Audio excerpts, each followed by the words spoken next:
Hay heridas que el tiempo no cura, solo enseña a convivir con ellas. El silencio puede ser una prisión o una fortaleza, depende de quién sostenga la llave. Y yo, por casi 5 décadas, fui la única guardiana de mis secretos. Buenos días, mis queridos. Soy Elena Montero Aparicio, tengo 79 años y hoy decidí abrir mi corazón para compartir una historia que mantuve enterrada por más tiempo del que muchos de ustedes tienen de vida. Una historia sobre amor, traición y principalmente sobre cómo encontré fuerzas para recomenzar cuando todo parecía perdido. Nací en 1946 en un pueblito llamado Tepoztlán, en el estado de Morelos. Era un lugar sencillo, donde todos se conocían y el chisme corría más rápido que el agua en los arroyos que cruzaban las propiedades rurales. Mis padres, don Antonio y doña Cecilia, eran personas sencillas y trabajadoras. Papá era carpintero, de aquellos que hacían muebles tan bonitos que hasta las familias más acomodadas los encargaban. Mamá cuidaba de la casa y complementaba los ingresos haciendo dulces que vendía en la plaza del pueblo los domingos. Crecí entre el olor a madera recién cortada y almíbar de guayaba, una infancia simple, pero llena de amor. Nuestra casa quedaba en un terreno pequeño, pero mamá conseguía hacer milagros en aquel patio. Teníamos árboles de tejocote, guayaba, un pequeño huerto de hierbabuena y epazote que perfumaban el aire en las mañanas calurosas. Las gallinas escarbaban libremente y de vez en cuando se escondían para empollar huevos lejos de nuestros ojos vigilantes. Era una vida modesta, pero nunca nos faltó lo esencial. Éramos 3 hermanos. Yo, la menor, Sebastián, el mayor, que siguió los pasos de mi padre en la carpintería, y Aparicio, el del medio, que se casó joven y se fue a vivir a Veracruz. Desde pequeña, yo era diferente a los demás, soñadora, inquieta, siempre con un libro bajo el brazo. En la escuela, la maestra doña Matilde decía que yo tenía vuelo de pájaro grande, que no me contentaría con el horizonte limitado de Tepoztlán. Y no me contenté. A los 18 años, contra la voluntad de mi padre, pero con el apoyo silencioso de mi madre, me fui a estudiar a Ciudad de México. Conseguí una plaza en la escuela normal para maestras y una prima lejana me acogió en su casa en la colonia Condesa. Recuerdo como si fuera ayer el día que subí al autobús con una maleta de cartón amarrada con cordel y los ojos ardiendo de tanto llorar en la despedida.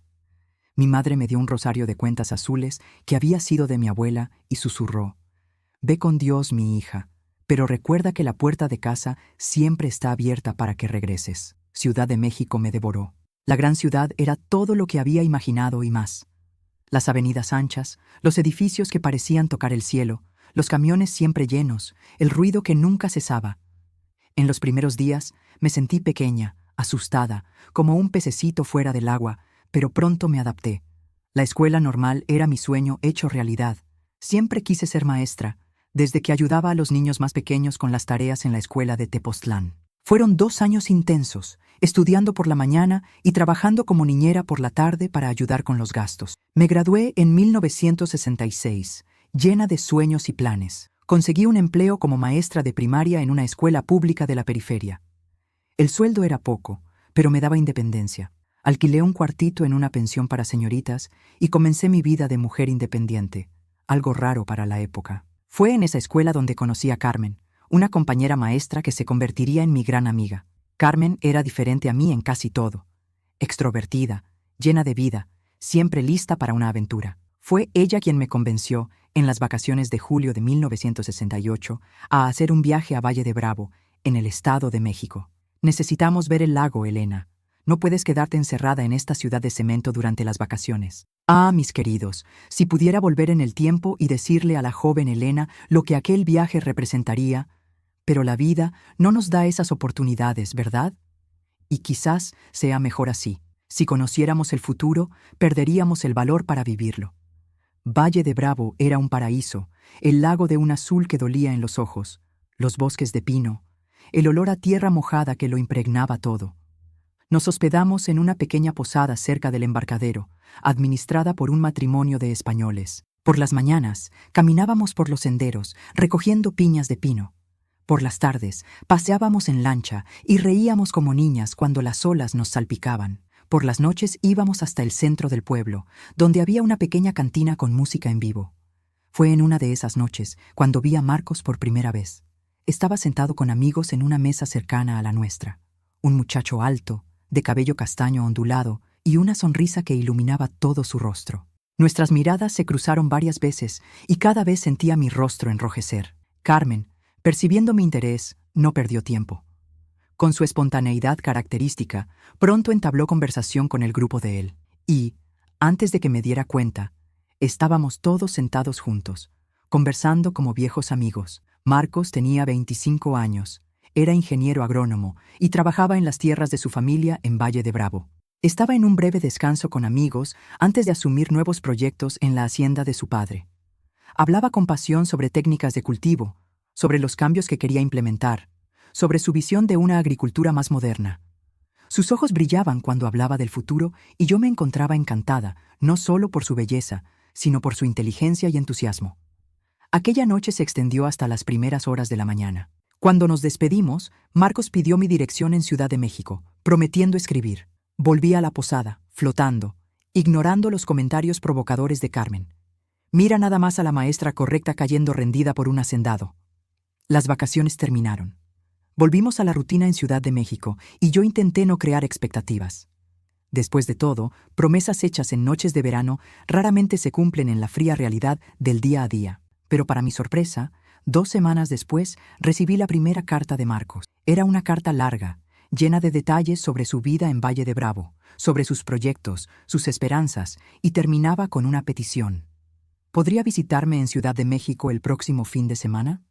Ay, mis queridos, ustedes no imaginan cómo se aceleró mi corazón al leer aquellas palabras. Si están siguiendo mi historia hasta aquí, hagan feliz a esta abuelita y dejen en los comentarios desde qué lugar están viéndome. Esta anciana señora tiene curiosidad por saber hasta dónde está llegando mi voz. Y si pueden, dejen un like y suscríbanse al canal Memorias de las Abuelas. Eso ayuda mucho más de lo que imaginan a una señora de casi 80 años a seguir compartiendo sus historias. ¿Dónde estaba? Ah, sí, la carta de Marcos. Respondí el mismo día con un sí entusiasta, pero tratando de parecer contenida. Carmen me ayudó a escoger la ropa para el encuentro. Un vestido azul claro, sencillo pero elegante, que ella insistía combinaba con mis ojos. Pasé la semana entera en una mezcla de ansiedad y expectativa, contando los días, las horas. Nuestro primer encuentro en Ciudad de México fue un domingo soleado de agosto. Marcos apareció en la dirección acordada puntualmente con un ramo de margaritas en las manos. Hasta hoy no sé cómo descubrió que eran mis flores preferidas. Fuimos al Parque Chapultepec. Caminamos por horas, conversando como si nos conociéramos desde hace años. Él me contó sobre su familia, sobre cómo había vuelto a Valle de Bravo después de la universidad para ayudar a su padre en los negocios, aún habiendo recibido propuestas para trabajar en grandes empresas. Habló de su madre, una señora discreta y religiosa, de su hermano menor que estudiaba medicina en Monterrey. Yo, siempre reservada, me sorprendí hablando sobre mis sueños, sobre cómo quería hacer la diferencia en la vida de los niños que enseñaba, muchos de ellos de familias muy pobres.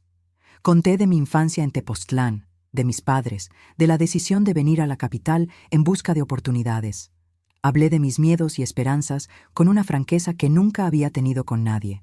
Aquel domingo se transformó en muchos otros. Marcos comenzó a venir a Ciudad de México casi todos los fines de semana. Íbamos al cine, a exposiciones en el Palacio de Bellas Artes, a conciertos en el Teatro de la Ciudad cuando conseguíamos boletos baratos, o simplemente nos quedábamos en la pequeña cafetería cerca de mi pensión, tomando café y conversando por horas. En pocos meses estaba completamente enamorada. Fue en diciembre, durante un paseo en el bosque de Chapultepec, que Marcos tomó mis manos e hizo la pregunta que cambiaría mi vida. Elena, ¿aceptarías conocer a mi familia? Quiero presentarte a mis padres. La propuesta me tomó por sorpresa. Conocer a los padres era un paso importante. Significaba que nuestra relación se estaba poniendo seria. Acepté, claro, con una mezcla de alegría y aprensión. ¿Cómo sería recibida? Yo, una simple maestra de escuela pública, en la casa de una familia tradicional de hacendados. Te van a adorar, aseguró Marcos, besando mi frente. ¿Cómo no habrían de hacerlo? Eres perfecta. La Navidad se acercaba y acordamos que pasaría las fiestas en Valle de Bravo con la familia de él. Conté la noticia a mis padres por carta, sin entrar en muchos detalles, solo diciendo que había conocido a un muchacho especial y que iría a conocer a su familia. Mamá respondió con una carta llena de consejos y recomendaciones, terminando con un «Que la Virgen de Guadalupe te acompañe, mi hija». En la semana anterior al viaje, Carmen me ayudó a escoger un regalo para los padres de Marcos, un juego de té de porcelana fina, un artículo que costó casi la mitad de mi sueldo, pero que necesitaba ser perfecto. También compré un vestido nuevo, zapatos, hasta guantes blancos que Carmen insistió eran esenciales para causar buena impresión. Recuerda ser tú misma, pero también respetar las tradiciones de ellos, me aconsejó mientras me ayudaba a arreglar la pequeña maleta. Las familias tradicionales tienen sus códigos, sus reglas no escritas. Nunca olvidaré la sensación cuando el autobús comenzó a subir hacia Valle de Bravo. El aire volviéndose más fresco, el paisaje cambiando, los árboles diferentes a los que estaba acostumbrada. Mi estómago parecía lleno de mariposas. Mis manos sudaban a pesar del frío. Marcos me esperaba en la terminal con aquella sonrisa que hacía que mi corazón se acelerara. ¿Estás nerviosa?, preguntó mientras colocaba mi maleta en el maletero del auto. Un poco, admití. ¿Y si no les gusto? Imposible no gustarte, respondió con aquella confianza que siempre me impresionaba. Mi padre está ansioso por conocerte. Le he hablado tanto de ti que dice que tiene curiosidad por saber si eres real o si te inventé. El camino hasta la hacienda de los Campos era largo, por carreteras de terracería que cortaban propiedades inmensas. Campos verdes se extendían hasta donde alcanzaba la vista, salpicados por árboles antiguos y ocasionales casas de trabajadores. La magnitud de aquellas tierras me impresionó. Era un mundo completamente diferente al mío. Cuando finalmente llegamos, casi perdí el aliento. La sede de la hacienda era una mansión de estilo colonial, con un portal amplio que rodeaba toda la construcción. Ventanas altas, un jardín impecablemente cuidado al frente. Parecía salida de una película de aquellas que veíamos en el cine los domingos. «Bienvenida a la hacienda Santa Elena», dijo Marcos. Y solo entonces noté la coincidencia del nombre. Mi bisabuelo la bautizó en honor a mi bisabuela. Parece que estaba destinado, ¿no crees? Bajé del auto con las piernas temblorosas, arreglando nerviosamente el vestido. En el portal, un matrimonio nos observaba.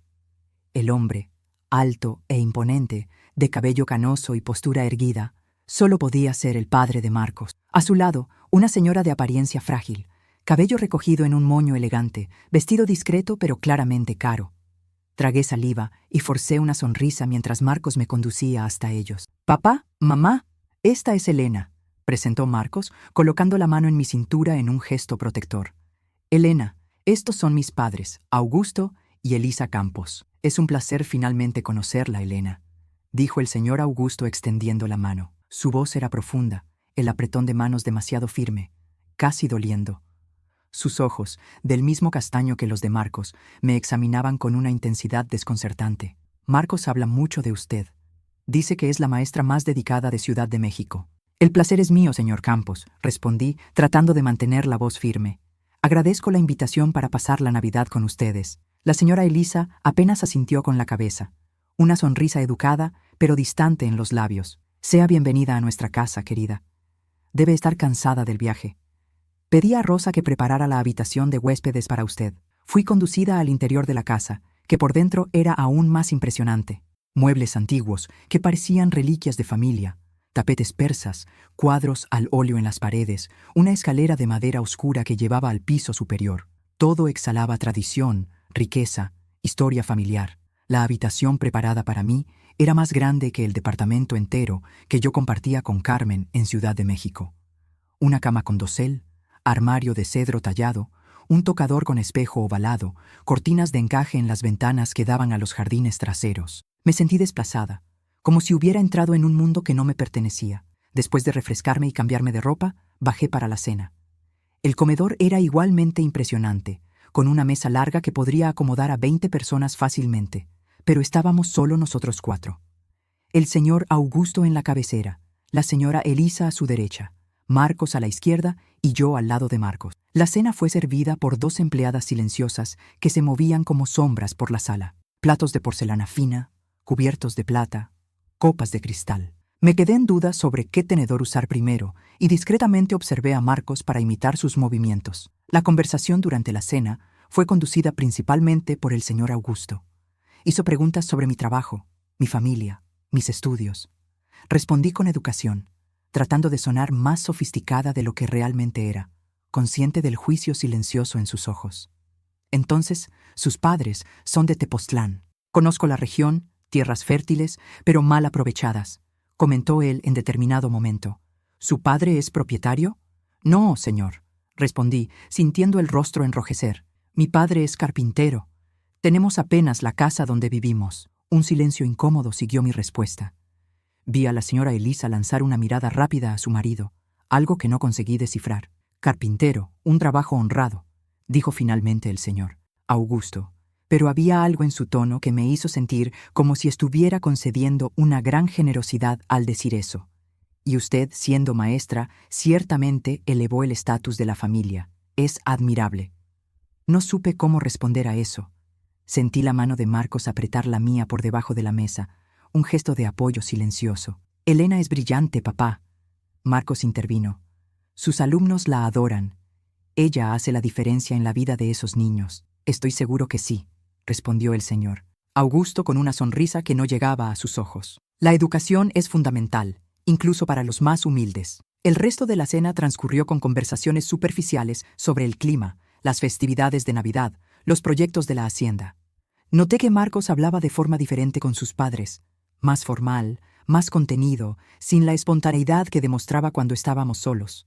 También noté cómo raramente discordaba de su padre, incluso cuando el señor Augusto expresaba opiniones con las cuales yo sabía que Marcos no estaba de acuerdo. Después de la cena, los hombres se retiraron al despacho para un coñac, mientras yo me quedé en la sala con la señora Elisa. Fue la primera vez que nos quedamos a solas. Y por algunos minutos un silencio incómodo flotó entre nosotras. Elena, dijo finalmente ella, su voz suave pero firme. Veo que mi hijo está muy encantado con usted. Yo también estoy encantada con él, señora Campos. Respondí sinceramente. Sí, imagino que lo esté. Ella me estudió por un momento antes de continuar. Marcos es un muchacho especial, el único hijo que me queda desde que perdimos a Guillermo por la fiebre amarilla cuando era niño. Usted entiende la importancia de él para nuestra familia, ¿no es así? Claro que sí, respondí, no entendiendo exactamente a dónde quería llegar. Los Campos tienen tradiciones, Elena, valores que preservamos por generaciones. Somos una de las familias fundadoras de esta región, ¿sabía? Nuestro nombre lleva peso, responsabilidad. Hizo una pausa como si escogiera cuidadosamente las próximas palabras. Una esposa Campos tiene deberes específicos. El principal es la lealtad absoluta a la familia. ¿Entiende lo que estoy diciendo? Un escalofrío recorrió mi espina dorsal. Había algo en sus palabras, en su mirada, que me dejó profundamente incómoda. Pero sonreí y asentí, no queriendo parecer grosera. Creo que sí, señora Elisa. Toda familia tiene sus tradiciones. Exactamente. Ella sonrió, pareciendo satisfecha con mi respuesta. Y la más importante de todas es que en esta familia respetamos la autoridad del patriarca. Augusto es un hombre de visión que construyó todo esto. Su palabra es final en todos los asuntos. Una buena esposa Campos entiende esto y nunca, jamás, cuestiona esa autoridad. Es así como mantenemos la armonía, la prosperidad. Antes que pudiera responder, Marcos y su padre regresaron a la sala. La conversación cambió a tópicos más leves, y pronto nos despedimos para la noche. Mientras subía las escaleras hacia mi cuarto, las palabras de la señora Elisa resonaban en mi mente. Había algo en ellas que me incomodaba profundamente, pero en mi ingenuidad las interpreté como apenas los consejos anticuados de una señora tradicional. Aquella fue la primera de muchas visitas a la hacienda Santa Elena. En los meses que siguieron, Marcos y yo nos acercamos cada vez más. Él venía a Ciudad de México casi todos los fines de semana, y yo ocasionalmente iba a Valle de Bravo. Con cada visita me sentía un poco más parte de aquel mundo, aunque nunca completamente a gusto. El señor Augusto continuaba tratándome con una mezcla de condescendencia y evaluación constante, mientras la señora Elisa intensificaba sus consejos sobre cómo ser una buena esposa. Una esposa Campos siempre se viste adecuadamente, incluso en casa, decía ella mientras me mostraba el jardín de rosas que cultivaba. Siempre se comporta con decoro, nunca levanta la voz, nunca contradice al marido en público. O entonces, el lugar de una mujer es al lado del marido, apoyando sus decisiones, creando un hogar armonioso donde él pueda descansar de las presiones del mundo. Yo escuchaba educadamente, a veces concordando, a veces cambiando de asunto. En el fondo, consideraba aquello anticuado, fruto de una generación diferente. Estaba segura de que Marcos no esperaba ese tipo de sumisión de mí. Al final, él valoraba mi independencia, mi carrera, mis opiniones. Cuando estábamos solos en Ciudad de México, éramos compañeros iguales, discutiendo libros, política, el futuro. Solo que cada vez más notaba cómo Marcos cambiaba cuando estábamos en la hacienda, cómo se transformaba en presencia de su padre, volviéndose casi una persona diferente. El joven progresista que defendía la reforma agraria en nuestras conversaciones en Ciudad de México se callaba cuando su padre hablaba de las invasiones de tierras por los comunistas. El hombre que respetaba mis opiniones y valoraba mi independencia parecía concordar silenciosamente cuando su madre hablaba sobre el lugar de la mujer. Una noche, después de una cena particularmente tensa, donde el señor Augusto había hecho comentarios despectivos sobre mi trabajo con niños de bajos recursos. «Desperdicias tu talento con esos niños que nunca llegarán a nada, Elena». Confronté a Marcos en el jardín. «¿Por qué nunca discuerdas de tu padre, incluso cuando dice cosas que sé que tú no crees?» Marcos suspiró, pasando la mano por su cabello, un gesto que yo ya conocía que indicaba su incomodidad. «Tú no entiendes cómo funcionan las cosas aquí, Elena. Mi padre, él es un hombre difícil, pero sabio a su manera. Construyó todo esto de la nada. Merece respeto». Respeto no significa concordar con todo, Marcos. En Ciudad de México tienes opiniones tan diferentes. Ciudad de México es Ciudad de México. Aquí es diferente. Tomó mis manos, su mirada suplicante. «Por favor, Elena, entiende. Aquí en casa, la palabra de mi padre viene primero. Necesitas entender eso para ser feliz con nosotros». Aquella frase debería haber sido una alarma, una señal roja brillante en mi camino. Pero yo estaba tan enamorada, tan ciega por lo que creía ser amor, que la interpreté como apenas una peculiaridad más de aquella familia tradicional. Creí que cuando tuviéramos nuestra propia casa, nuestra propia vida, esa dinámica quedaría atrás. Qué tonta fui, qué peligrosamente ingenua. En marzo de 1969, Marcos me pidió matrimonio. Fue un domingo, en el mismo banco del Parque Chapultepec, donde habíamos tenido nuestro primer encuentro en Ciudad de México. Se arrodilló frente a mí, sacó una cajita de terciopelo del bolsillo y dentro de ella estaba un anillo de diamante que ciertamente costaba más que todo lo que yo poseía. «Elena Aparicio», dijo con aquella sonrisa que todavía hacía mi corazón dispararse. «¿Me harías el hombre más feliz del mundo aceptando ser mi esposa?» Dije sí, sin hesitación, lágrimas escurriendo por el rostro, el corazón desbordando de felicidad. En aquel momento, todo parecía perfecto, el futuro brillante y prometedor. Marcos habló de nuestros planes. Viviríamos en una casa en la propiedad, pero separada de la casa principal. Yo podría continuar enseñando, tal vez en una escuela en Valle de Bravo. Tendríamos hijos, una vida feliz. En las semanas que siguieron, fui envuelta en un torbellino de preparativos para la boda. La señora Elisa asumió el control de prácticamente todo. La ceremonia sería en la capilla de la hacienda, la recepción en los jardines, el vestido sería hecho por la costurera más renombrada de la región. Yo intentaba opinar, pero mis deseos eran sutilmente ignorados o modificados para adecuarse a la tradición Campos. «Querida, confía en mí», decía la señora Elisa cuando yo cuestionaba alguna decisión. «Sé exactamente lo que es mejor para una boda Campos. Es importante hacer todo correctamente». Mis padres, cuando los presenté formalmente a la familia de Marcos, parecían pequeños y desplazados en la grandiosidad de la hacienda. Papá, siempre tan confiado en su carpintería, parecía encogerse en presencia del señor Augusto.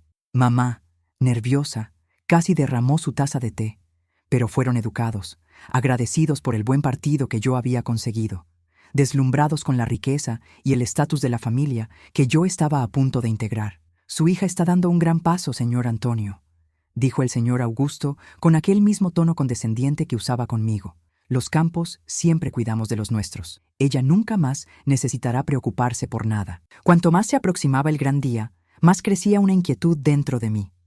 Intenté ignorarla, atribuyéndola al nerviosismo natural de novia, pero había algo más, algo que no conseguía nombrar, un presentimiento que intentaba alertarme. En la víspera de la boda, durante la cena en la hacienda, noté algo extraño, una mirada intercambiada entre el señor Augusto y Marcos, algo que no conseguí descifrar. Y después, el señor Augusto hizo un brindis que en la época apenas me pareció formal de más. «A Elena, que mañana se convertirá en una verdadera Campos, que honre nuestras tradiciones y entienda su lugar en nuestra familia». Cuando levanté la copa, mis ojos encontraron los de la señora Elisa. Había algo en su mirada, tristeza, piedad, que por un momento me dejó helada. Pero entonces, Marcos sostuvo mi mano por debajo de la mesa y alejé aquella sensación perturbadora. El gran día llegó, soleado y perfecto. La capilla estaba decorada con flores blancas. Los invitados, mayoritariamente amigos y familiares de los campos, llenaban los bancos de madera. Mi vestido, un modelo tradicional con encaje y perlas, me hacía parecer una princesa de cuento de hadas. Caminé por el pasillo al son del órgano, del brazo de mi padre, que parecía a punto de llorar de orgullo. Marcos me esperaba en el altar, guapo en su traje oscuro, los ojos brillando al verme. Todo parecía un sueño, el ápice de la felicidad. Lo que yo no sabía mientras intercambiábamos votos y alianzas era que aquel día marcaría no el inicio de un cuento de hadas, sino el comienzo de mi pesadilla. Una pesadilla que comenzaría pocas horas después, cuando estuviéramos finalmente solos como marido y mujer. Pero eso, mis queridos, es una parte de la historia que necesito un poco más de valor para contar. Una parte que por casi 50 años guardé apenas para mí, encerrada en el sótano más oscuro de mi memoria. La fiesta de casamiento fue espléndida, como todo lo que los campos hacían. Mesas elegantemente decoradas, esparcidas por los jardines de la hacienda. Orquídeas blancas en arreglos sofisticados. Champán francés servido en copas de cristal. Un buffet que mezclaba platos tradicionales mexicanos con exquisiteces internacionales. Los invitados, más de 300, la mayoría desconocidos para mí, circulaban por el espacio, hombres en trajes impecables, mujeres en vestidos que ciertamente costaban una fortuna. En medio de aquel lujo, mi familia parecía aún más desplazada. Mi padre, incómodo en el único traje que poseía, ya un poco gastado en los codos. Mi madre en el vestido azul marino que había hecho especialmente para la ocasión, tocando tímidamente las copas, como si temiera romperlas. Mi hermano Sebastián y su esposa, sentados en un rincón, conversando apenas entre ellos. Los pocos amigos que invité, Carmen y algunas compañeras maestras, miraban alrededor impresionadas, casi intimidadas por tanta opulencia. Durante la fiesta, fui presentada a decenas de personas, cuyos nombres no conseguiría recordar. Parientes lejanos de los campos, amigos de la familia, socios de negocios, políticos locales. Todos me saludaban con la misma frase. Bienvenida a la familia, Elena. Es un honor recibirla entre nosotros, como si yo estuviera siendo admitida en una especie de club exclusivo, un círculo cerrado al cual pocos tenían acceso.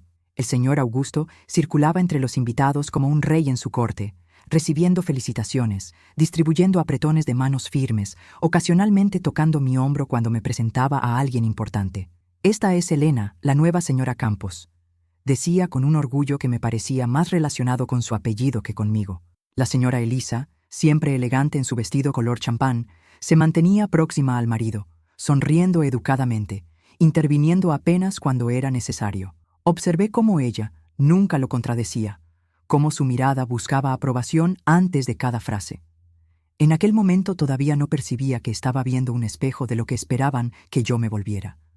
Marcos parecía radiante, recibía las felicitaciones con entusiasmo, conversaba animadamente, me presentaba con orgullo. De vez en cuando venía hasta mí, besaba mi mano o mi mejilla, susurraba que yo estaba linda, que era el hombre más feliz del mundo. En sus ojos yo veía amor, admiración, deseo. La fiesta se extendió hasta el atardecer. Cuando el sol comenzó a ponerse, tiñendo el cielo con tonos de naranja y rosa, Marcos me condujo discretamente hacia adentro de la casa. «Es hora de retirarnos», dijo con una sonrisa que mezclaba expectativa y nerviosismo. «Mañana partimos temprano hacia Acapulco, para nuestra luna de miel». Subimos juntos las escaleras que llevaban al piso superior de la casa principal. No iríamos a la casa prometida en la propiedad. Aquella todavía estaba en reforma. No estaría lista antes de nuestro retorno de la luna de miel. Por ahora, nos quedaríamos en un cuarto en la mansión principal, el antiguo cuarto de Marcos, ahora adaptado para la pareja. El cuarto era amplio, decorado en tonos de verde y dorado. Una cama king size dominaba el espacio, cubierta con sábanas de algodón egipcio y una colcha de seda bordada. Grandes ventanas daban a los jardines traseros, ahora iluminados apenas por las luces decorativas de la fiesta que continuaba allá afuera. Me quedé parada en medio del cuarto, súbitamente tímida. Era nuestra noche de bodas, el momento con que toda novia sueña. Marcos se aproximó, me abrazó por detrás, sus labios rozando mi cuello. «Finalmente solos», murmuró, sus manos encontrando mi cintura. «Apenas puedo creer que eres mi esposa ahora». Me giré en sus brazos, encontrando sus labios con los míos. El beso comenzó suave, después se volvió más intenso, lleno de promesas de lo que vendría a continuación.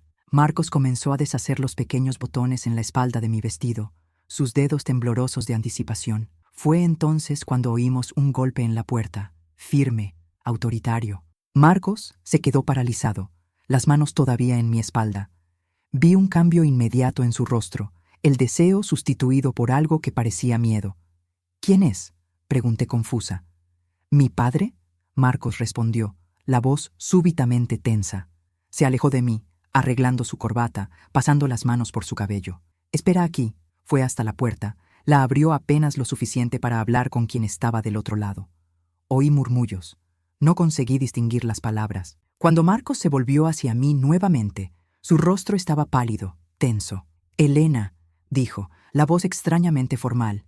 «Mi padre desearía hablar con nosotros, un asunto importante». «¿Ahora, en nuestra noche de bodas, Marcos?». Él apenas asintió, los ojos evitando los míos, abrió la puerta completamente y el señor Augusto entró al cuarto.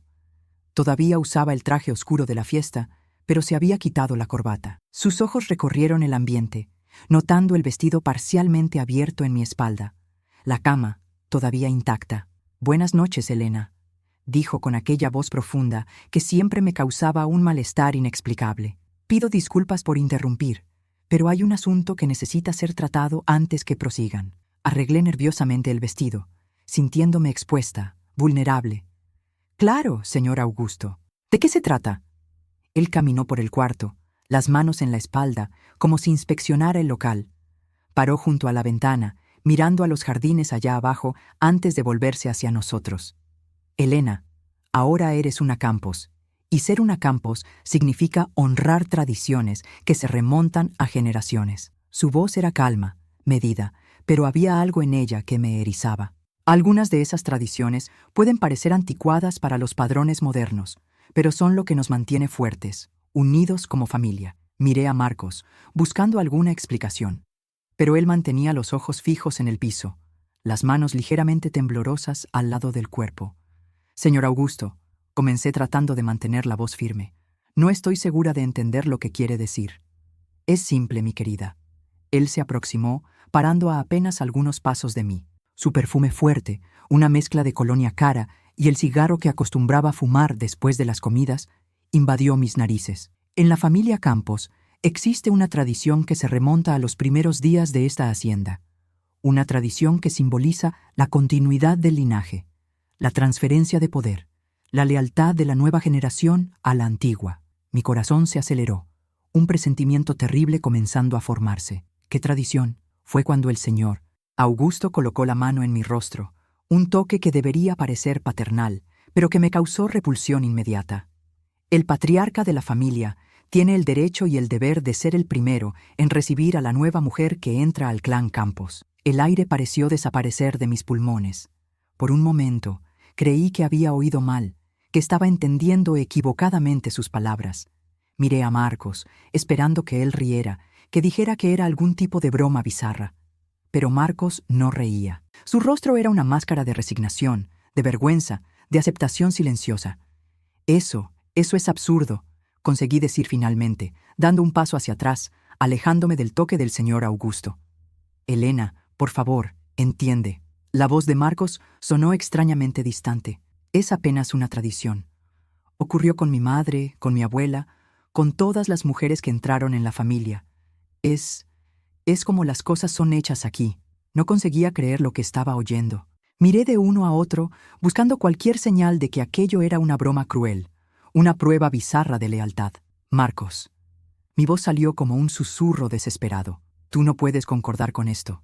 No puedes esperar que yo...». «Es apenas una noche, Elena», respondió todavía sin mirarme a los ojos. «Después seremos solo nosotros dos para siempre. Por favor, no hagas esto más difícil». Sentí las lágrimas quemando mis ojos, el enojo subiendo por mi garganta. En aquel momento, percibí la extensión de la trampa en que había caído. Las palabras de la señora Elisa sobre tradiciones y lealtad a la familia asumieron un significado terrible, claro como cristal. Las miradas intercambiadas durante la cena en la víspera de la boda. La insistencia en que yo entendiera mi lugar en la familia. «No voy a hacer esto», declaré. Mi voz finalmente encontrando alguna firmeza. «Esto es enfermizo, es criminal. Me voy de aquí ahora mismo». Di un paso en dirección a la puerta, Pero el señor Augusto fue más rápido. Agarró mi brazo con fuerza suficiente para dejar marcas, sus dedos hundiéndose en mi piel. «Creo que no entendiste, mi querida», dijo, su voz ahora perdiendo la suavidad, asumiendo un tono duro, casi cruel. «No es una cuestión de elección, es una cuestión de honor, de deber. Si te niegas, estarás deshonrando no solo a mí, sino a Marcos, a toda la familia Campos. Piensa bien si es eso lo que deseas en tu primer día como esposa». Miré a Marcos, suplicante. «Por favor, no dejes que esto suceda, ayúdame». Pero Marcos apenas desvió la mirada, una lágrima solitaria escurriendo por su rostro. «Lo siento, Elena. Es apenas una noche. Después te prometo que seremos felices como planeamos». En aquel momento, entendí la extensión de la cobardía de Marcos, de la corrupción de aquella familia, de la trampa en que había caído por amor. Percibí que el hombre que creía conocer, el hombre que había amado, era apenas una fachada, una ilusión que se desmoronaba ante mis ojos. «Los dejaré a solas por algunos minutos», dijo el señor Augusto, soltando mi brazo, «para que puedan conversar. Volveré pronto y espero encontrar una novia más comprensiva». Él salió del cuarto, cerrando la puerta suavemente tras de sí. Tan pronto como nos quedamos solos, me volví hacia Marcos. La rabia, la decepción, el horror desbordando en lágrimas. «¿Cómo pudiste? ¿Cómo pudiste traerme a esto? ¿Dejarme llegar hasta aquí sin contarme?» «Yo quería contarte», murmuró todavía sin mirarme a los ojos, «pero sabía que no entenderías, que tal vez desistirías de la boda. Y yo te amo tanto, Elena, no podía perderte». «¿Amor?» La palabra salió como una acusación. «Esto no es amor, Marcos. Amor protege, respeta, honra. Lo que estás haciendo es colaborar con un crimen». «No es un crimen, es una tradición», insistió. Pero su voz faltaba convicción. Todas las mujeres de la familia pasaron por esto. Mi madre, mis tías, mis primas cuando se casaron. ¿Y eso lo vuelve correcto? ¿Todas esas mujeres fueron...? Ni conseguía completar la frase, el horror de la comprensión sofocándome. «Fue solo una vez». Marcos continuó como si intentara convencer tanto a sí mismo como a mí. «Después ellas tuvieron vidas normales, felices, familias, hijos». «¿Cómo puedes saber si fueron felices? ¿Ya les preguntaste? ¿Ya viste en los ojos de ellas cuando miran a tu padre, a sus maridos, que no las protegieron?» Marcos finalmente levantó la mirada, sus ojos rojos encontrando los míos. «¿Qué quieres que haga, Elena? Él es mi padre, es el jefe de la familia. Todo lo que tenemos, todo lo que somos, se lo debemos a él. Yo quiero que seas un hombre», grité, sin importarme si alguien oiría. «Quiero que me protejas, que me respetes lo suficiente para no entregarme como un objeto para tu padre». Hubo un largo silencio después de eso. Marcos parecía estar trabando una batalla interna, su rostro contorsionado en una expresión de agonía. Por un momento, pensé haber visto un destello de coraje en sus ojos, una chispa de indignación, pero entonces sus hombros cayeron derrotados. «Lo siento, Elena», dijo finalmente. «Realmente lo siento, pero es así como las cosas son en la familia Campos. Siempre fueron, siempre serán. Por favor, no hagas esto más difícil de lo que ya es». En aquel momento, algo murió dentro de mí. El amor que sentía, la admiración, el respeto, todo se transformó en cenizas. Miré al hombre frente a mí y vi no al Marcos que había amado, sino a un extraño, un cómplice, un cobarde. «Sal», dije, mi voz extrañamente calma ahora. «Sal de este cuarto. Elena, por favor, sal». Él hesitó por un momento, después caminó lentamente hasta la puerta. Antes de salir, se volvió una última vez. «Él va a volver, Elena, y si te niegas, no sé lo que puede pasar. Mi padre no está acostumbrado a oír no». Después que Marcos salió, me quedé sola en el cuarto, la mente trabajando frenéticamente. Necesitaba huir de allí, pero ¿cómo? Estábamos aislados en la hacienda, a kilómetros de la ciudad más próxima. No tenía dinero suficiente, no conocía la región, no tenía para dónde ir, y allá abajo la fiesta continuaba. Centenas de personas celebrando mi boda, incluyendo a mis padres, que probablemente ya se habían retirado al cuarto de huéspedes al otro lado de la propiedad. Miré alrededor, desesperada por alguna salida, alguna arma, alguna forma de protegerme. Fue cuando noté sobre el tocador unas tijeras pequeñas que habían sido usadas por la camarera para ajustar mi velo antes de la ceremonia. Las tomé, sintiendo el peso frío del metal en mi mano. No era mucho, pero era algo. Oí pasos en el corredor. La manecilla giró lentamente. La puerta se abrió. El señor Augusto entró ahora sin el saco, apenas con la camisa blanca parcialmente abierta. Había una sonrisa en sus labios que me heló hasta la médula. Entonces, Elena, dijo, cerrando la puerta tras de sí, ¿has tenido tiempo para reflexionar, para entender la importancia de este momento para la familia? Apreté las tijeras con más fuerza, escondiéndolas en los pliegues del vestido. No voy a hacer esto, declaré, mi voz sorprendentemente firme. No importa lo que diga, lo que amenace, no soy un objeto que usted puede reclamar como algún tipo de derecho feudal. Él rió, un sonido que me causó escalofríos. Marcos dijo que eras educada, inteligente. Eso torna todo más interesante. Dio un paso en mi dirección. Pero al final, mi querida, todas ceden. Todas entienden que es más fácil aceptar que luchar. Di un paso hacia atrás, sintiendo el borde de la cama contra mis piernas. Aléjese de mí. ¿O qué? Él avanzó más, ahora apenas un brazo de distancia. ¿Vas a gritar? ¿Y quién vendrá? ¿Marcos? Él sabe lo que está sucediendo aquí. Todos saben, todos aceptan, porque así son las cosas en la familia Campos. En aquel momento, una claridad helada se apoderó de mí. Percibí que él estaba en lo cierto. Nadie vendría en mi socorro. Estaba sola contra un sistema que existía hacía generaciones. Un sistema de abuso y silencio que había corrompido a todos a su alrededor. Ahora, sé una buena niña y facilita las cosas, continuó él, extendiendo la mano para tocar mi rostro. Prometo ser gentil si colaboras. Fue cuando saqué las tijeras del escondite entre los pliegues del vestido. Tóqueme y juro que voy a enterrar esto en su cuello. Sus ojos se agrandaron momentáneamente, no de miedo, sino de sorpresa. Después se estrecharon peligrosamente. Tú realmente no entiendes con quién estás lidiando, ¿no es así? ¿Crees que unas tijeras de costura van a detenerme? Avanzó súbitamente, agarrando mi muñeca con fuerza brutal, torciendo hasta que las tijeras cayeron en el piso con un ruido metálico. El dolor hizo lágrimas brotar en mis ojos, pero me negué a llorar, a mostrar debilidad. Usted puede forzarme, dije, mirándolo directamente a los ojos, pero sepa que en el momento en que lo haga, no seré más una Campos. En el momento en que ponga las manos en mí, va a transformar a su hijo en viudo. Él paró, la mano todavía apretando mi muñeca. ¿Qué quieres decir? Quiero decir que voy a matarme, respondí, la voz temblorosa, pero determinada. Si me toca, juro por la memoria de mi abuela que voy a matarme esta noche y todos sabrán el porqué. Escribiré con mi sangre, si es necesario, para que todos sepan qué tipo de tradición ustedes mantienen. Algo cambió en su mirada, un cálculo siendo hecho, un riesgo siendo evaluado. Finalmente, soltó mi muñeca, dando un paso hacia atrás. Tienes coraje, debo admitir, más de lo que esperaba. Él me estudió por un largo momento, como si me viera por primera vez. Tal vez haya otra manera de resolver esto. No hay nada que resolver, respondí frotando la muñeca dolorida.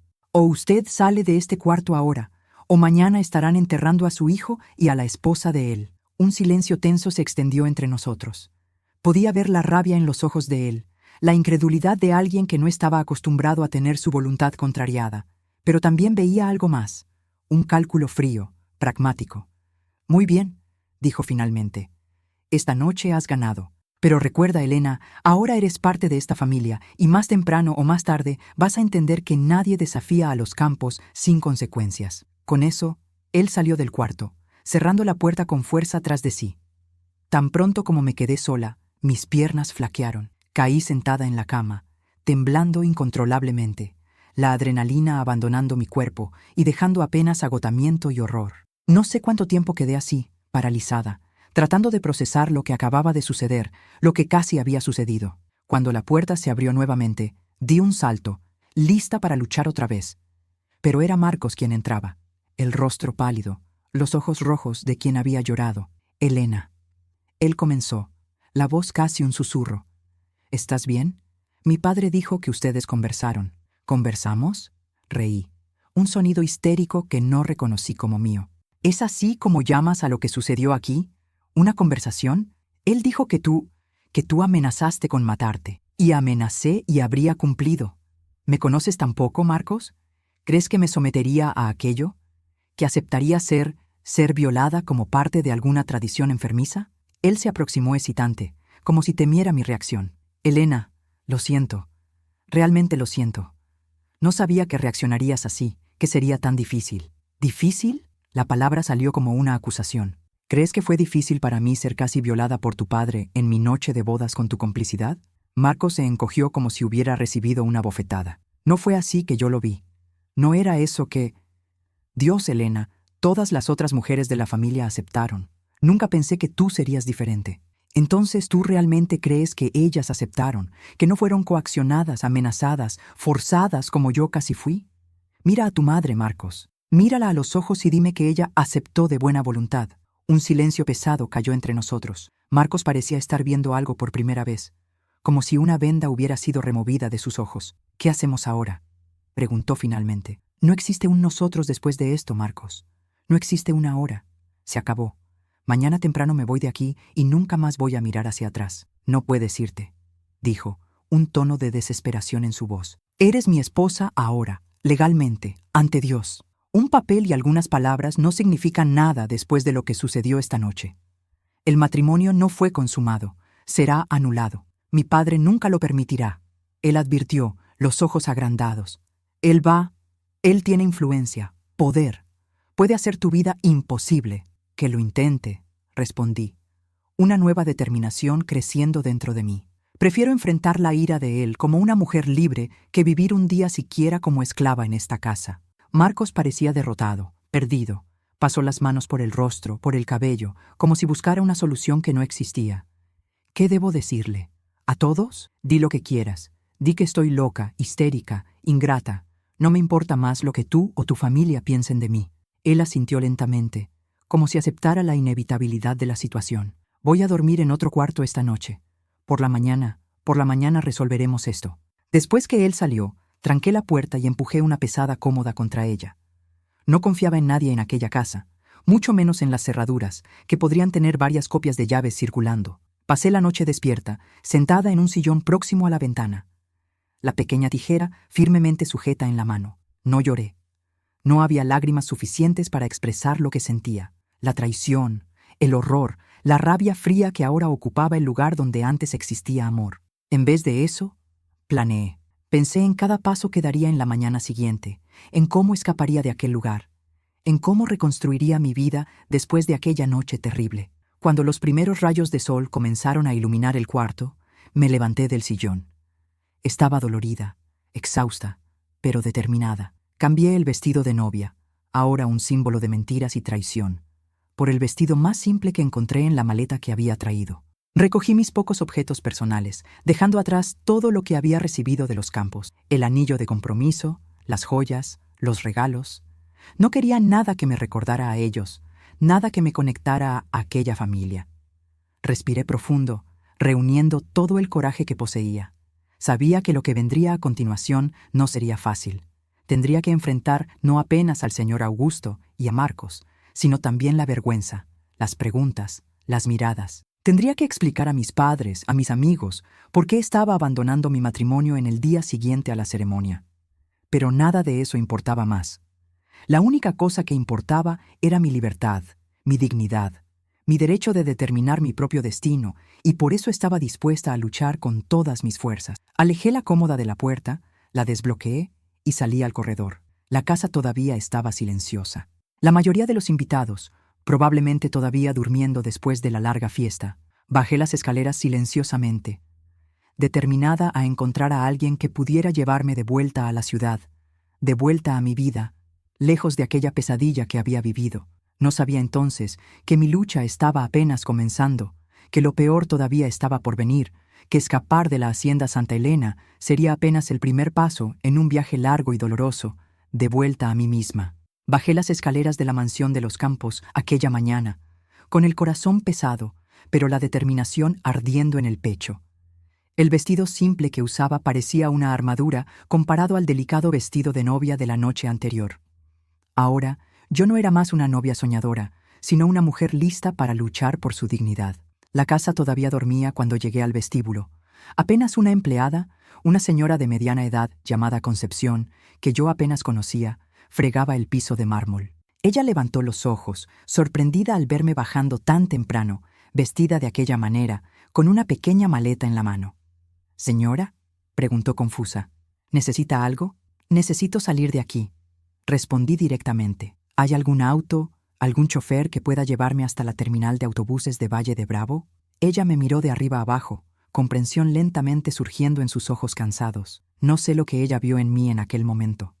tal vez la desesperación mal disfrazada, tal vez los ojos rojos de una noche sin dormir, tal vez algo más profundo, un reconocimiento silencioso entre mujeres. Mi hijo está allá afuera, señora. Vino a buscarme para ir a misa. Él puede llevar a la señora hasta la ciudad. No se lo cuente a nadie, pedí, agarrando su brazo en un impulso. Por favor, es muy importante. Ella asintió una única vez, el rostro impasible. Espere en el jardín trasero.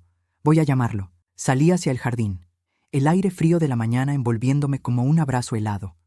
El cielo comenzaba a aclararse, pintando las montañas distantes con tonos de rosa y dorado. En otra circunstancia, habría encontrado aquel paisaje deslumbrante, digno de una postal. En aquel momento, sin embargo, solo conseguía ver una prisión de la cual necesitaba escapar. Minutos después, Concepción apareció con un muchacho joven, tal vez unos 20 años, de apariencia simple y mirada curiosa. Este es mi hijo, Joaquín. Él va a llevar a la señora a donde quiera. Gracias, susurré, la gratitud ahogándome. Nunca voy a olvidar esto. Salimos por la parte trasera de la propiedad, evitando la entrada principal, donde algunos autos de invitados todavía estaban estacionados. El auto de Joaquín era un bocho antiguo, azul descolorido, que había visto días mejores, pero para mí, en aquel momento, parecía el vehículo más lujoso del mundo, mi billete de salida de aquella pesadilla. Durante el trayecto hasta la ciudad, Joaquín no hizo preguntas. Ocasionalmente por el retrovisor veía su mirada curiosa, pero él respetó mi silencio, mi dolor. Apenas la radio conectada en volumen bajo llenaba el espacio entre nosotros, tocando una canción ranchera que hablaba de amor y traición, una banda sonora apropiada para el fin de mi breve matrimonio. En la terminal de autobuses de Valle de Bravo, le di a Joaquín todo el dinero que tenía en la bolsa. No era mucho, pero él intentó rechazar. No es necesario, señora. Por favor, acepta, insistí, no solo por el viaje, sino por el silencio, por el respeto. Él asintió, entonces guardando el dinero en el bolsillo de la camisa gastada. ¿A dónde va la señora ahora? Ciudad de México. Voy a comenzar de nuevo. Con un último agradecimiento entré a la terminal. Compré un boleto para el próximo autobús. Saldría en 1 hora. Me senté en una banca de plástico incómoda, la pequeña maleta entre mis pies, y esperé. Cada minuto parecía una eternidad, imaginando en cualquier momento ver a Marcos o al señor Campos atravesando las puertas, viniendo a buscarme a la fuerza. Pero nadie vino. El autobús llegó, abordé, y cuando finalmente comenzó a alejarse, sentí algo extraño, como si un peso enorme fuera retirado de mis hombros, permitiéndome respirar libremente por primera vez en muchas horas. Llegué a Ciudad de México al final de la tarde. La ciudad nunca me pareció tan acogedora, tan familiar, tan segura como en aquel momento. Tomé un taxi directamente al apartamento de Carmen, el único lugar donde tenía certeza de ser bien recibida, sin muchas preguntas. Cuando abrió la puerta y me vio, vestida de forma sencilla, con una maleta pequeña, los ojos hinchados de quien no durmió, Carmen simplemente me abrazó, fuerte, largo, de esos abrazos que curan por dentro. No preguntó nada, solo me condujo hacia adentro, preparó un té y esperó a que yo estuviera lista para hablar. Y yo hablé, conté todo.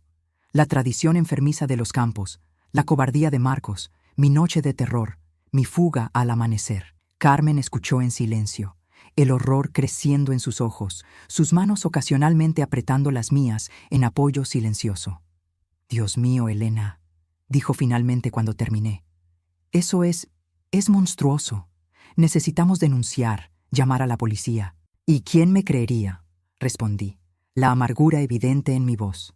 Los campos son poderosos, tienen conexiones políticas, amigos influyentes, sería mi palabra contra la de ellos. Y al final, yo sería apenas una mujer histérica, inventando historias para explicar el fin de su propio matrimonio. Carmen no insistió, pero veía en sus ojos que no concordaba completamente. Aquella noche, dormí en el sofá de su pequeño apartamento, arrullada por el ruido distante del tráfico de Ciudad de México. Un sonido que sorprendentemente me trajo consuelo después del silencio opresivo de la hacienda. En los días que siguieron, enfrenté lo que tal vez haya sido el desafío más difícil: contarles a mis padres. Pedí a Carmen que los invitara a su apartamento, sabiendo que necesitaría ese terreno neutral, ese apoyo silencioso de mi amiga. Cuando llegaron, el choque en sus rostros al verme allí y no en la luna de miel, como esperaban, quebró mi corazón. Conté una versión editada de la verdad, que había descubierto algo terrible sobre la familia Campos, algo que hacía imposible continuar casada. No entré en detalles específicos. No podía hacer eso con ellos, especialmente con mi madre. Dije apenas que Marcos no era el hombre que yo pensaba, que su familia tenía tradiciones con las cuales yo no podía transigir. Pero hija, mi padre preguntó confuso, ¿qué van a decir en el pueblo? ¿Qué diremos a los vecinos, a los parientes? Digan lo que quieran, papá, que fui yo quien desistió, que no estaba preparada, que tuve miedo. Cualquier cosa es mejor que la verdad. Mi madre, siempre más perceptiva, me miraba con algo más allá de la confusión. Había comprensión en sus ojos, como si intuyera lo que yo no estaba diciendo. Lo que necesites, mi hija, estaremos aquí siempre. La vida siguió de alguna forma. Una semana después, volví a la escuela donde enseñaba. La directora, sorprendentemente, no hizo preguntas cuando pedí regresar antes de lo previsto, cancelando la licencia que había solicitado para la luna de miel. Tal vez vio en mis ojos que era mejor no preguntar. Los niños, al menos, no sabían lo suficiente para cuestionar. Para ellos, yo era apenas la maestra Elena, la misma de siempre, que leía historias con voces graciosas y sabía explicar matemáticas de un modo que todos entendían. Su inocencia, su alegría simple fueron un bálsamo para mi alma herida. Un mes pasó, después 2. Comencé a pensar que tal vez había escapado, que los campos habían decidido dejarme en paz, olvidar a la maestra loca que había huido en la mañana siguiente a la boda. Conseguí alquilar un pequeño apartamento en la colonia Roma, un barrio sencillo, pero honesto. Retomé mi rutina, mis clases, mi independencia. Y entonces, una tarde de junio, al volver de la escuela, lo encontré esperando en la puerta de mi edificio. Marcos, más delgado de lo que recordaba, ojeras profundas bajo los ojos, un aire derrotado que nunca había visto en él antes. Elena, dijo simplemente cuando me aproximé.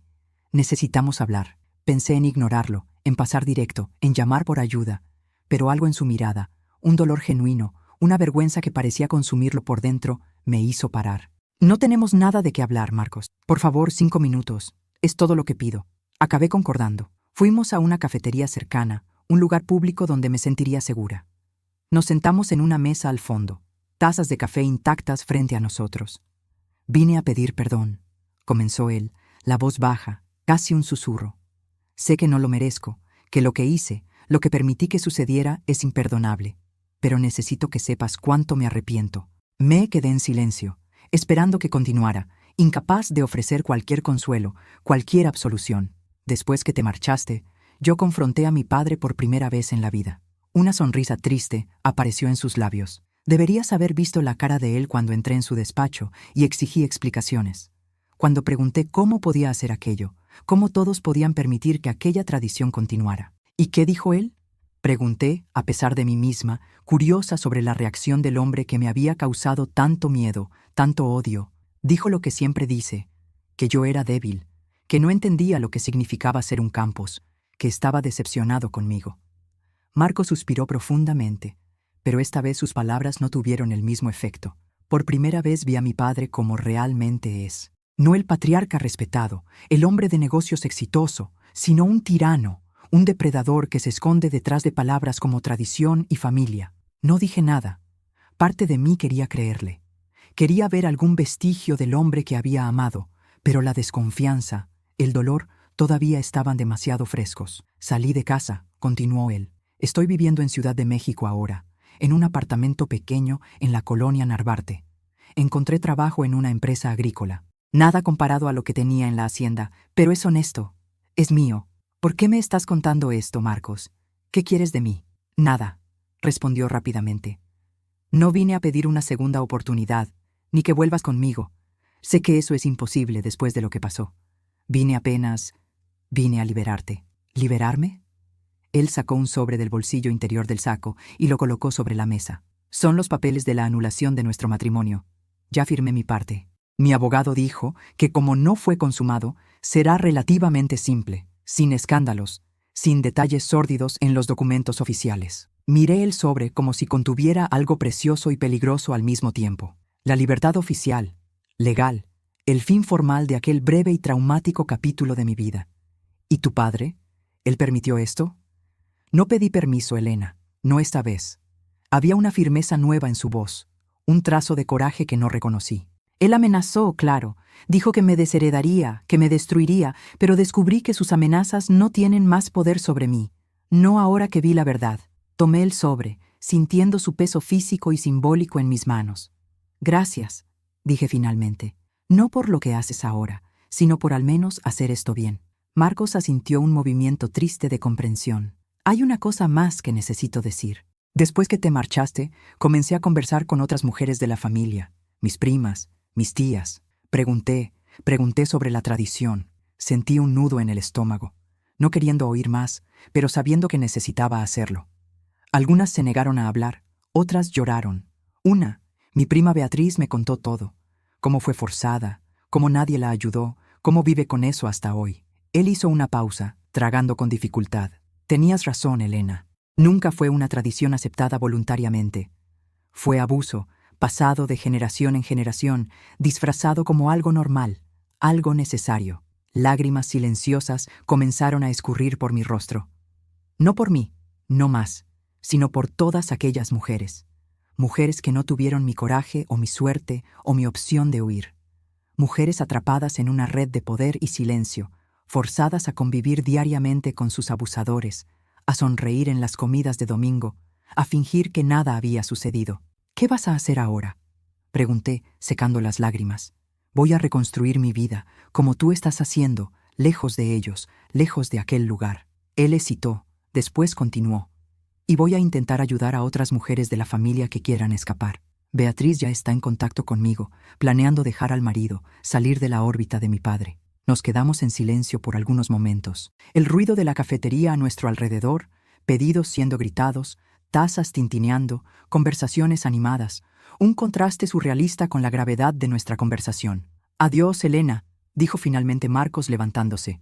Espero que encuentres la felicidad que mereces. Observé mientras él salía de la cafetería, una figura solitaria que pronto se perdió en la multitud de la calle movida. Me quedé allí sentada por mucho tiempo, mirando el sobre frente a mí, sintiendo una extraña mezcla de alivio y tristeza, no por Marcos, no más, sino por la joven soñadora que yo había sido, por la inocencia perdida, por los sueños que había alimentado y que ahora necesitaban ser sustituidos por otros, más cautelosos, más realistas. La anulación del matrimonio fue concedida 3 meses después, sin complicaciones, sin detalles sórdidos en los documentos oficiales, exactamente como Marcos había prometido. Volví a usar mi nombre de soltera, Elena Aparicio, y continué mi vida un día a la vez. El año 1970 llegó, trayendo nuevos aires, nuevos desafíos. La escuela donde yo enseñaba cerró. Recortes de presupuesto, dijeron. Encontré empleo en otra, más pequeña, más distante, con salario inferior. Me mudé a un apartamento aún más modesto. Corté gastos, aprendí a vivir con menos. Pero había una libertad en esa simplicidad, una dignidad en ganar mi propio sustento, en no deber nada a nadie, especialmente a hombres que exigían sumisión a cambio de confort material. A los 27 años, era una mujer diferente de la joven que había llegado a Ciudad de México, llena de sueños románticos, más dura, tal vez, más cautelosa, ciertamente, pero también más fuerte, más consciente de mi propio valor. Y fue esa nueva Elena, la que en una tarde lluviosa de mayo conoció al hombre que cambiaría su vida nuevamente, pero esta vez para mejor, mucho mejor. Fue en una tarde lluviosa de mayo de 1970 que mi vida tomó un nuevo rumbo. Yo estaba volviendo de la escuela donde enseñaba, protegiéndome como podía debajo de un paraguas que insistía en voltearse con el viento. La lluvia caía fuerte, transformando las calles de la colonia Roma en pequeños riachuelos. Al intentar desviarme de un charco particularmente grande, acabé tropezando con alguien que venía en dirección opuesta. «Discúlpeme», dije automáticamente, levantando la mirada. Fue cuando lo vi por primera vez, un hombre alto, de hombros anchos, cabello oscuro, ya con algunas canas en las sienes. Sostenía un maletín de cuero desgastado contra el pecho, intentando protegerlo de la lluvia, pues su paraguas se había volteado completamente. «La culpa fue mía», respondió con una voz grave, pero gentil. Estaba distraído. Nos quedamos allí, 2 extraños empapados en la lluvia, mirándonos uno al otro. Había algo en sus ojos, un azul profundo, sincero, que me transmitió una sensación de seguridad que hacía mucho no sentía. «Su paraguas», comenté, notando la estructura retorcida por el viento. Él miró el objeto arruinado y rió, Una risa genuina, despreocupada. Ya estaba en sus últimos días. Lo compré en el mercado por 50 pesos. Creo que me engañaron.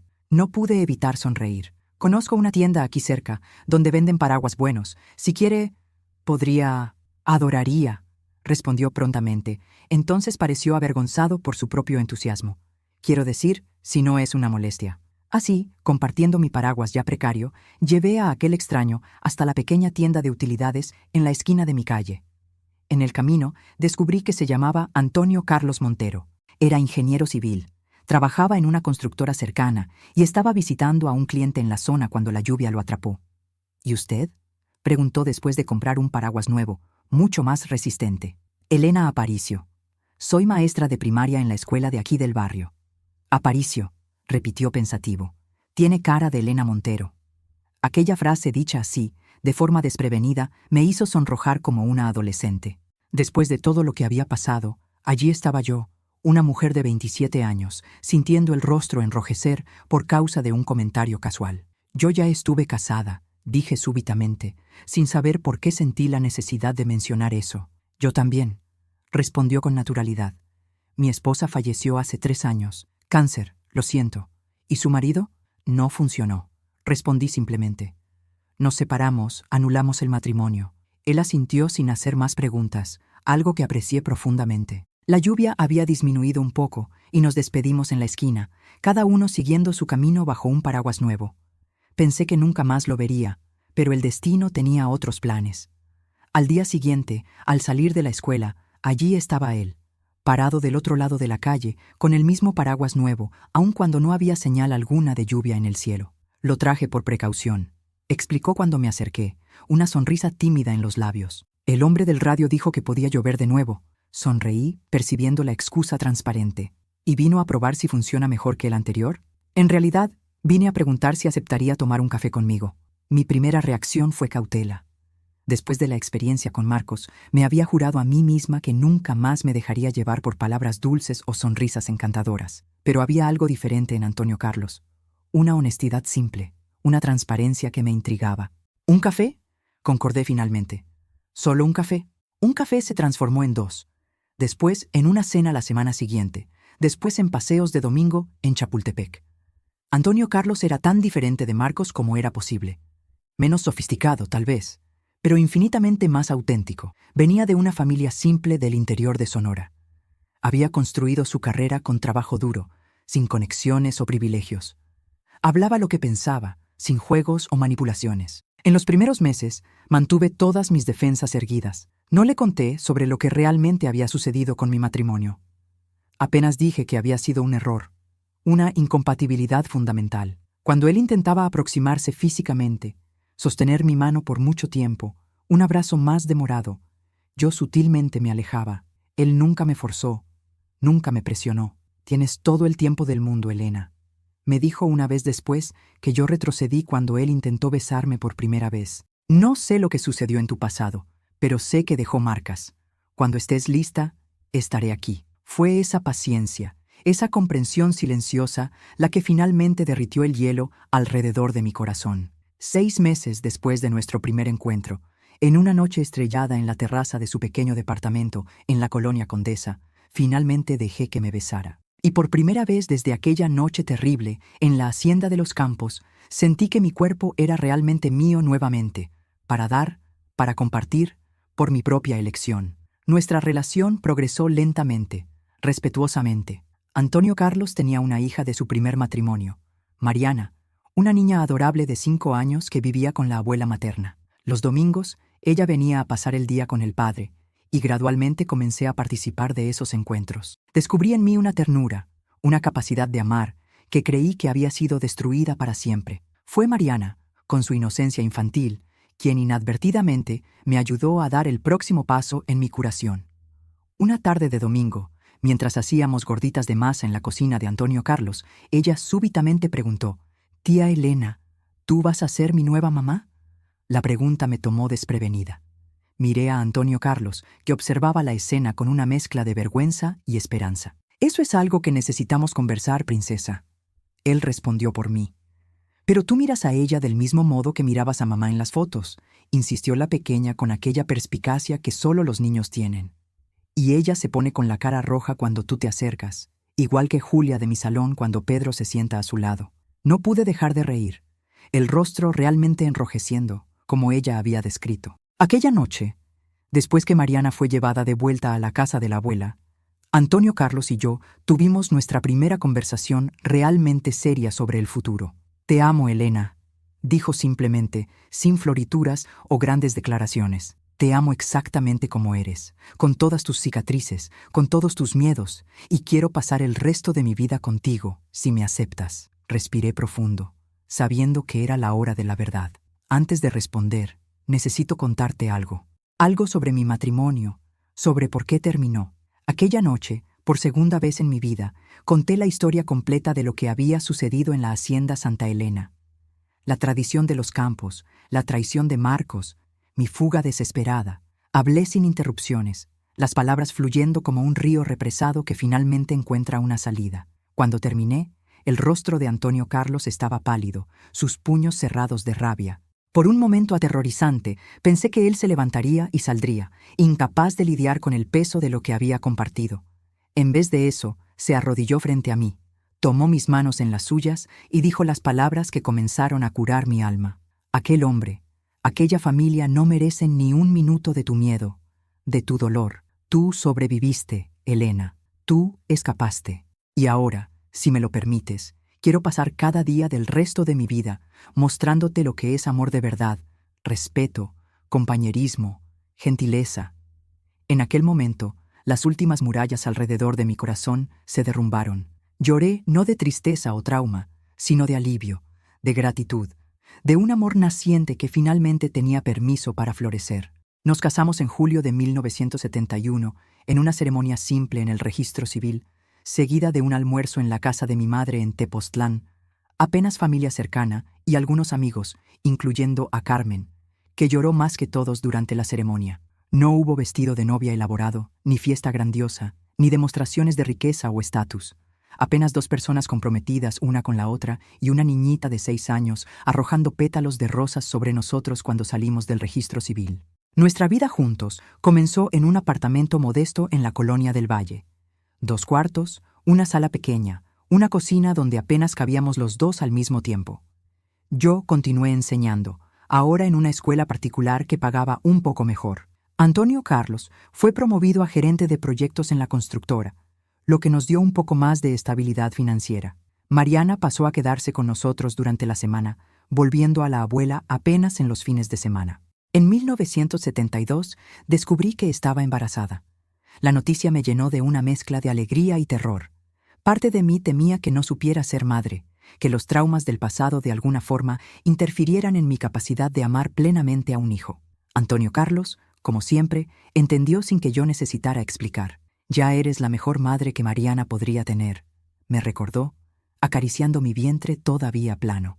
«Nuestro bebé tendrá la misma suerte». Pedro nació en noviembre de aquel año, un bebé robusto, de mejillas rosadas y un hambre insaciable. Cuando lo coloqué en mi pecho por primera vez, sentí un amor tan avasallador que casi me asustó. ¿Cómo podría caber tanto amor dentro de un corazón humano? 2 años después vino Julia, delicada como una muñeca de porcelana, con los ojos azules del padre. Y en 1977, completando nuestra familia, nació Rafael, el menor travieso, que puso a prueba los límites de mi paciencia como ningún otro. Los años 1970 y 1980 pasaron en un torbellino de pañales, reuniones escolares, cumpleaños, graduaciones. Antonio Carlos eventualmente abrió su propia empresa de ingeniería, pequeña pero respetada. Yo dejé de enseñar tiempo completo cuando Rafael nació, pero continué dando clases particulares en casa, ayudando a niños con dificultades de aprendizaje. Tuvimos nuestros desafíos, claro. ¿Qué familia no los tiene? Hubo dificultades financieras cuando la empresa de Antonio Carlos casi quebró durante la crisis económica de los años 1980. Hubo discusiones acaloradas sobre cómo criar a los hijos, sobre prioridades, sobre el futuro, pero nunca, en ningún momento, dejé de sentirme respetada, valorada, amada por quien yo realmente era.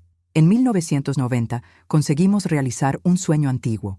Compramos una casa propia, con un patio donde podríamos plantar árboles frutales, con cuartos suficientes para toda la familia, incluyendo a Mariana, que ya estaba en la universidad, pero todavía tenía su espacio garantizado con nosotros. Fue en esa casa que celebramos las graduaciones de nuestros hijos, los noviazgos, las bodas. Fue allí donde recibimos a nuestros primeros nietos. Al principio, apenas en los fines de semana, después con más frecuencia, a medida que nos jubilamos y teníamos más tiempo disponible. Antonio Carlos acostumbraba decir que los nietos son la recompensa por no haber estrangulado a nuestros hijos durante la adolescencia. Una broma que siempre me hacía reír, especialmente durante las fases rebeldes de Pedro y Rafael. La vida no fue perfecta. Tuvimos nuestras pérdidas, nuestros dolores. Mis padres partieron uno tras otro a inicios de los años 2000. La madre de Antonio Carlos, una señora recta del interior de Sonora, que nunca demostraba afecto abiertamente, pero siempre llenaba la nevera cuando nos visitaba, falleció en 2005. Amigos enfermaron, algunos partieron demasiado temprano, y entonces, en 2015, el golpe más duro. Antonio Carlos fue diagnosticado con Parkinson. La enfermedad progresó lentamente al inicio, permitiendo que mantuviéramos una vida casi normal por algunos años. Pero gradualmente los temblores empeoraron, la rigidez aumentó, la movilidad disminuyó. Me convertí en su cuidadora principal, aprendiendo a administrar medicamentos, a ayudarlo con las actividades diarias que antes eran automáticas, a descifrar sus necesidades cuando el habla se volvió más difícil. Nuestros hijos ayudaban cuando podían, pero tenían sus propias familias, sus trabajos, sus vidas. No fue fácil. Hubo días de desesperación, noches de lágrimas silenciosas después que él se dormía, pero nunca, ni por un momento, consideré aquello una carga. Era simplemente mi turno de cuidarlo, como él había cuidado de mí tantas veces a lo largo de nuestra vida juntos. En las noches en que el insomnio lo atormentaba, yo me quedaba despierta también, contando historias de nuestra vida juntos, recordando el día en que nos conocimos en la lluvia, el nacimiento de cada uno de nuestros hijos, los viajes que hicimos cuando los niños ya estaban crecidos, la primera vez que vimos el mar juntos en Acapulco, aquella ida loca a las cataratas de Basaseachik, en nuestro Volkswagen viejo, que casi no aguantó el viaje, el crucero que hicimos en nuestro aniversario de 25 años de casados. Tú me diste la vida que yo nunca supe que podría tener, me dijo cierta noche, su voz temblorosa, pero los ojos azules todavía vívidos, todavía llenos de aquel amor que me había salvado tantos años antes. Cada día a tu lado fue un regalo, Elena. Antonio Carlos partió en una mañana de primavera de 2020 en casa, como quería, con todos nosotros a su alrededor. Sostuve su mano hasta el último suspiro, agradeciendo silenciosamente por el medio siglo que tuvimos juntos, por las memorias que construimos, por la familia que creamos. El luto fue profundo, intenso, a veces casi insoportable, pero también estuvo repleto de gratitud, de celebración por una vida bien vivida, un amor bien cultivado. Y poco a poco, con el apoyo de los hijos, de los nietos, de los amigos, aprendí a vivir en este nuevo capítulo sola, pero llevando conmigo todo lo que Antonio Carlos me enseñó sobre amor, fuerza y dignidad. Y así llego a mis 79 años, mirando hacia atrás con la sabiduría que solo el tiempo puede traer. Veo a la joven asustada que huyó de una hacienda en una mañana fría, determinada a preservar su dignidad a cualquier costo. Veo a la mujer que encontró un amor verdadero cuando menos lo esperaba. Veo a la madre, la abuela, la maestra, la esposa, la cuidadora, todos los papeles que desempeñé, todas las versiones de mí misma que existieron a lo largo de esta jornada. Sé ahora que aquella noche terrible en la hacienda Santa Elena, aunque dejó cicatrices, no me definió. Fue apenas un capítulo en una historia mucho mayor, mucho más rica. Una historia de resiliencia, de recomienzos, de elecciones valientes. Si hay algo que aprendí en estas casi 8 décadas de vida, es que somos mucho más que nuestros peores momentos. Somos la suma de todas nuestras decisiones, grandes y pequeñas. Somos los amores que escogemos, las manos que sostenemos en los momentos difíciles, las sonrisas que compartimos en las alegrías. Hoy vivo en una casa más pequeña, más adecuada para una señora viuda. Mis hijos vienen a visitarme regularmente. Mis nietos me llaman para pedir consejos o simplemente conversar. Mis bisnietos llenan la casa de alegría cuando vienen a pasar las tardes conmigo. Tengo mi jardín, mis libros, mis memorias. Tengo la certeza de una vida bien vivida, a pesar de todos los obstáculos. Y los tengo a ustedes, mis queridos, que escucharon pacientemente esta historia que guardé por tanto tiempo. Si ella tocó su corazón de alguna forma, les pido que dejen un like en este video y se suscriban al canal Memorias de las Abuelas. A ti que estás viendo desde donde quiera que estés, quiero decirte, no importa lo que haya sucedido en tu pasado, siempre puedes escribir un nuevo capítulo, siempre puedes recomenzar. La vida es generosa en darnos segundas oportunidades si tenemos el coraje de aceptarlas. Esta vieja señora es la prueba viviente de eso. Y si yo pude encontrar mi camino de vuelta a la luz después de la oscuridad, tú también puedes. Con amor.